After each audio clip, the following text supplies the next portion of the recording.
Good afternoon, conference. I'm going to speak quite quickly because I've got a lot to say. Disability is the one marginalised group which anyone can join at any moment.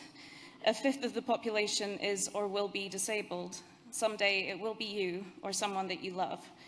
So the systems of support and accessibility for disabled people should be a priority for everyone.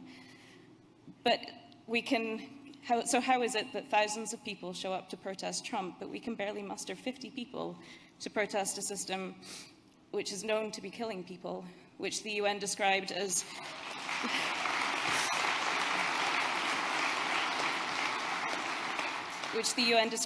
grave and systematic in its violations of the rights of disabled people, and in research published just last week as almost universal in causing deterioration in mental health conditions. The shift in language of how we describe disabled people, especially those receiving assistance, is largely responsible for this. 20 years ago, the word scrounger referred to somebody committing benefit fraud. Then it became someone who got more than people thought they deserved, and now it's just anybody who gets benefits for any reason.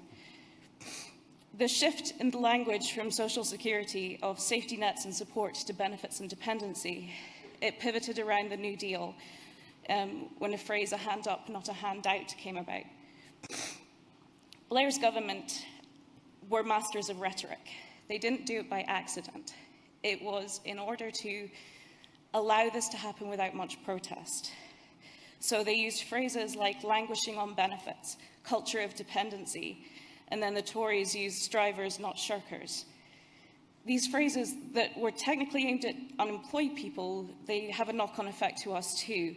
Many disabled people have been targeted by members of the public, demanding to know our medical details if they think we don't look disabled enough.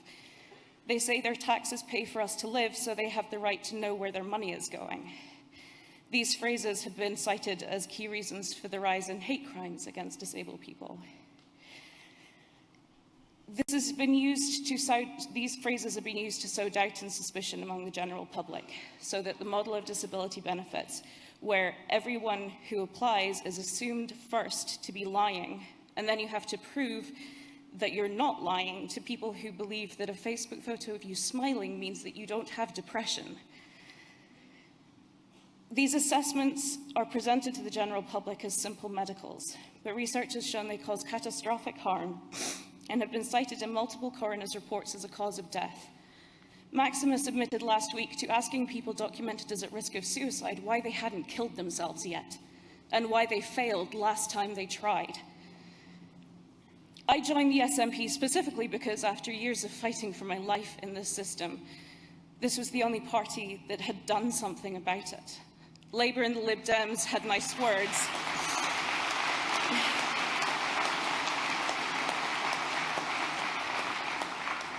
They had nice words, but their voting records didn't back them up.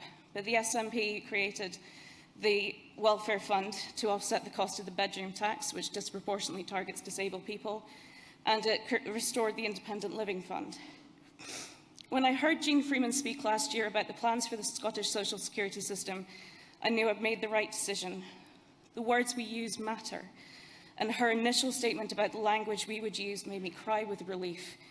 The SNP system will start with the assumption that people who are applying are in need of assistance, and shift the burden back onto the society that we live in to be more accessible. I work with people all around the country who are disabled. Scotland is a beacon of hope, an indication that there is another way. But in the meantime, we really need all of you. We need you to come to the protests and the marches. We need you to show up, because we have been dying for years. And they don't care, so we need pressure, political pressure.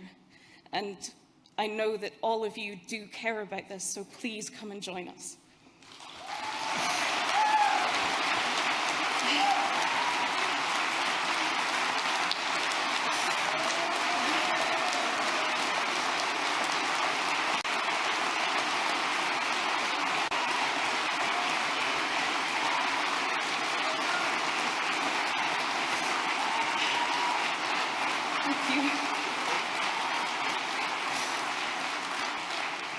I'd like to introduce Laura Brennan-Whitefield.